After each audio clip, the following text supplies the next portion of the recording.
Students BSc part third mathematical statistics में कल हमने गूगल फॉर्म के थ्रू एक असाइनमेंट शेयर किया था आपके साथ। आज हम उसके सॉल्यूशंस पर डिस्कशन करेंगे। हमारा पहला क्वेश्चन था right the value of beta two for symmetric distribution. सममित बंटन के लिए बीटा टू का मान हमें बताना था। लेक्चर नंबर 12 जिसमें हमने कोफिशिएंट ऑफ कुर्टोसिस डिस्कस किया था, वहाँ हमने बताया था बीटा टू लेस देन 3 और ग्रेटर देन 3 के केस में बंटन प्लेटिकुर्टिक और लेप्टोकुर्टिक होता है, जबकि सिमेट्रिक डिस्ट्रीब्यूशन के लिए बीटा टू का मान 3 होता है, 3 होता है, और उस केस में बंटन का वक्र परसामान्य वक्र नॉर्मल कर्व होता है। तो इस क्वेश्चन का राइट आंसर था बीटा टू इक्वल्स टू 3। हमारा question number 2, which of the following is not independent to change of origin. निम्न में से कौन सा मूल बिंदु परिवर्तन से स्वतंत्र नहीं है। इस क्वेश्चन में हमारे पास 3 ऑप्शंस थे। हमारा पहला ऑप्शन था moments about any number mu are dash. Option number 2 moments about mean mu are. और तीसरा ऑप्शन था स्टैंडर्ड डेविएशन। यानी हमें 3 मेजर दिए हुए थे, उनके लिए हमें बताना था इनमें से कौन सा मूल बिंदु के परिवर्तन से स्वतंत्र नहीं है। इन तीनों मेजर्स के लिए, तीनों मापों के लिए हम मूल बिंदु के परिवर्तन का प्रभाव देख चुके हैं पिछले लेक्चर्स में। लेक्चर नंबर 10 में हम आघूर्णों पर मूल बिंदु के प्रभाव और स्केल परिवर्तन के प्रभाव का अध्ययन कर चुके हैं। वहाँ हमने देखा म्यू आर डैश यानी मोमेंट्स अबाउट एनी नंबर मूल बिंदु परिवर्तन से स्वतंत्र नहीं होता है। जब हम मूल बिंदु परिवर्तित करके एक नया चर ui बनाते हैं तो ui के लिए यानी हमारा मूल चर के सापेक्ष आघूर्ण म्यू आर डैश नए चर के लिए मूल बिंदु 0 के सापेक्ष आघूर्ण के बराबर होता है, यानी ये इससे स्वतंत्र नहीं होता है। तो हमारा ऑप्शन ए राइट आंसर था इस क्वेश्चन का। जबकि moments about mean central moments के लिए भी हम उसी लेक्चर में देख चुके हैं, म्यू आर मूल बिंदु के परिवर्तन से स्वतंत्र होता है, इंडिपेंडेंट होता है। और स्टैंडर्ड डेविएशन के लिए भी हम पहले के लेक्चर्स में देख चुके हैं जब हमने मानक विचलन के चैप्टर को पढ़ा था। या हम इसे इस तरह भी देख सकते हैं, हम जानते हैं स्टैंडर्ड डेविएशन SD होता है under root mu two under root of second moment about mean.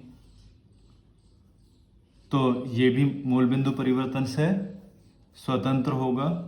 तो हमारा जो ऑप्शन ए सही था कि moments about any number are not independent to change of origin.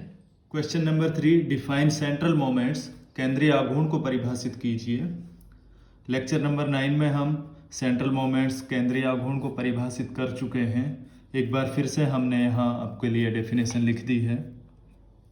Question number 4, which of the following statement is wrong. इस question में हमारे पास 4 options थे जिनमें 4 स्टेटमेंट दिए गए थे। हमने उस स्टेटमेंट को बताना था जो गलत हो, जो सही नहीं हो। Option A, first moment about mean that is μ1 is always 0 for any distribution. Option B, all central moments are always positive. Option C, all even central moments are always positive. Option D, both Pearson beta coefficients are always positive. तो इन चारों options में से हमें उस statement को बताना था जो सही नहीं है। यदि हम फर्स्ट ऑप्शन पर डिस्कस करें, first moment about mean that is μ1 is always 0 for any distribution. By the property of mean for any distribution, sum of all deviations about mean is always 0. ये हम पहले देख चुके हैं। मोमेंट्स के chapter में भी हम कई बार देख चुके हैं, μ1 हमेशा 0 होता है किसी भी डिस्ट्रीब्यूशन के लिए। Option 2, all central moments are always positive, ये स्टेटमेंट गलत था।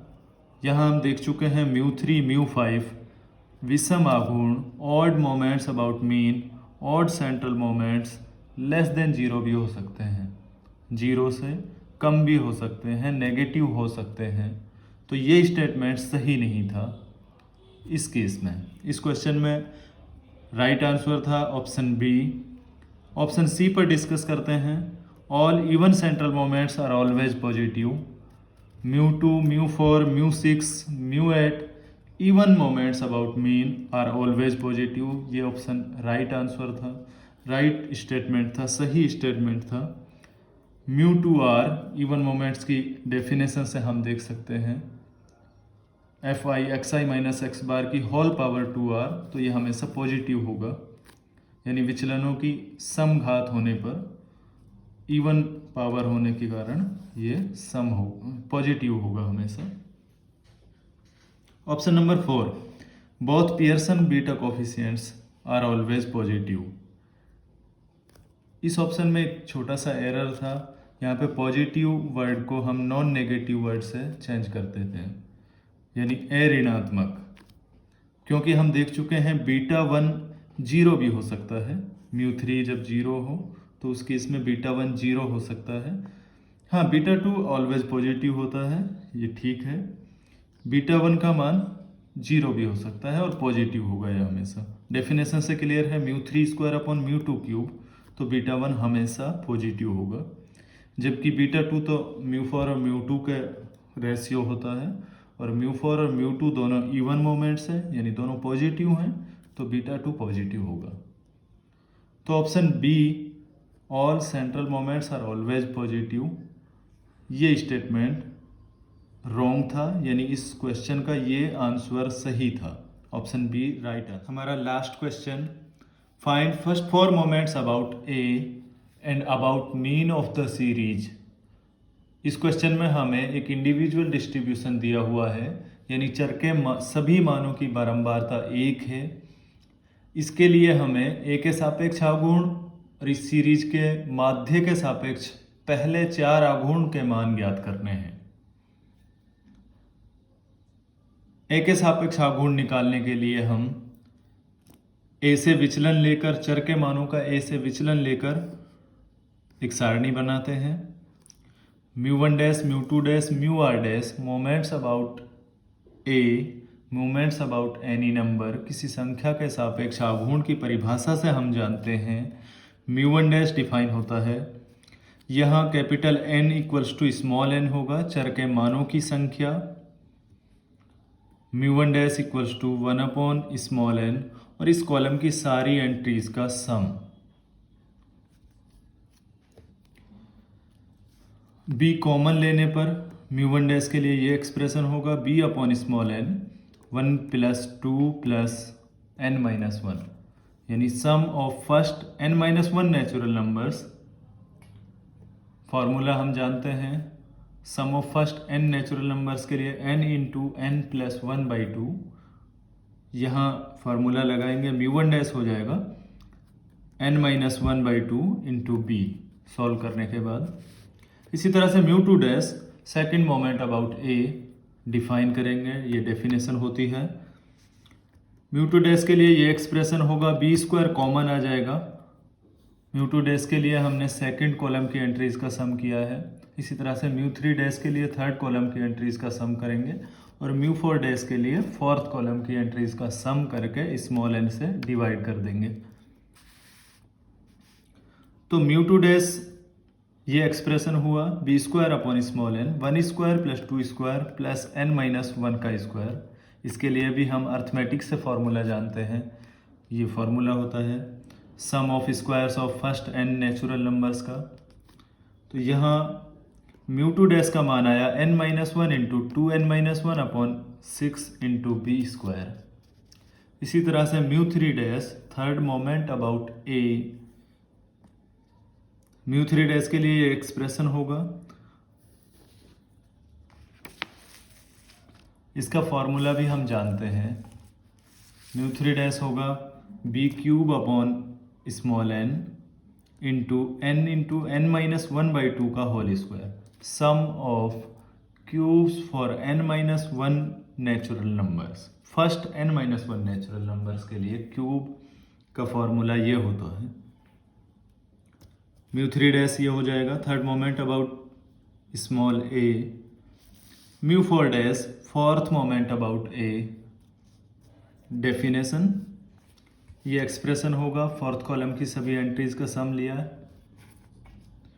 तो म्यू 4 डैश के लिए अर्थमेटिक में ये भी फॉर्मूला हम पढ़ चुके हैं, ये नंबर थ्योरी में आपने फर्स्ट ईयर में ये फॉर्मूला पढ़ा होगा इसके लिए। तो म्यू 4 डैश के लिए ये मान होगा इस सिचुएशन में। तो किसी संख्या ए के सापेक्ष mu 1 dash, mu 2 dash, mu 3 dash और म्यू 4 डैश के मान हम निकाल चुके हैं। ए के सापेक्ष प्रथम 4 आघूर्ण निकाल चुके हैं। माध्य के सापेक्ष आघूर्ण निकालने के लिए हम माध्य और किसी संख्या के सापेक्ष आघूर्ण के बीच रिलेशन से हम जानते हैं। म्यू 1 हम जानते हैं हमेशा 0 होता है माध्य के सापेक्ष प्रथम आघूर्ण।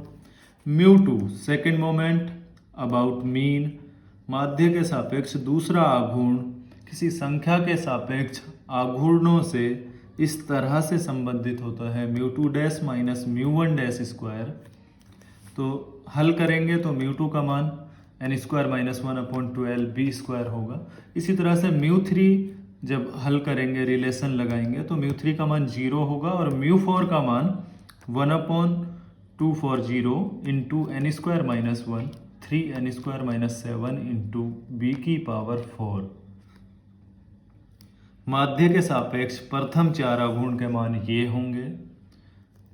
तो इस तरह से हमारा ये लास्ट क्वेश्चन भी कंप्लीट हो जाता है।